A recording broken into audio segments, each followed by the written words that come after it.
The two Iowa National Guardsmen killed in an ambush attack in Syria over the weekend have been identified.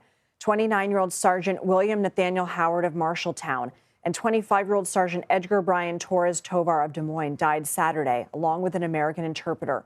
3 other U.S. service members were wounded, along with 3 Syrians. It happened during a mission by U.S. and Syrian forces in a city once occupied by ISIS. Around 1,000 U.S. troops are stationed in Syria, working with local forces to break up the remains of ISIS. Syria says the attacker was a security guard suspected of having ties to ISIS, who had recently been reassigned. 5 men have been arrested. CBS News White House reporter Willie James Inman is following this. Willie, the president vowed over the weekend to retaliate. What details do we know about the shooter and a possible U.S. response?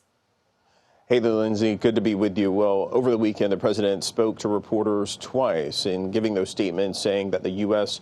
will respond. He also said that the president of Syria, whom he met with several weeks ago here at the White House, was essentially distraught from this news that we saw with those 2 troops being killed there in Syria and a U.S. interpreter, a U.S. civilian, that was killed as well. We don't know the name of that individual. The president did say that the U.S. will respond. It's unclear in terms of what that response will be. But remember, the U.S. does have nearly 1,000 troops, as you mentioned, stationed in Syria, in large part to fight against ISIS, which was defeated in the country in 2018. But there's still remnants and pockets of ISIS, and they carry out deadly attacks like the one that we saw over the weekend. This lone gunman, U.S. officials and sources say, was acting on the behalf of ISIS. The president says that this was an ISIS operative, and officials, including the president, have been really specific with their choices of words, saying that the Syrian government was not involved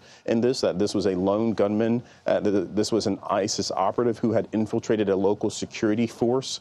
We know that the U.S. troops were working alongside Syrian government forces there in Palmyra, Syria, where this incident took place. And now we wait and see in terms of what the response will be in terms of a U.S. military response. But over the weekend, I will note, the Secretary of Defense essentially said that people who attack Americans overseas, he said in a statement that he posted on X that the United States will hunt you, find you, and ruthlessly kill you. Hegseth also honored those Americans killed over the weekend during the Army-Navy football game, which took place not too far from here in Baltimore over the weekend, Lindsay.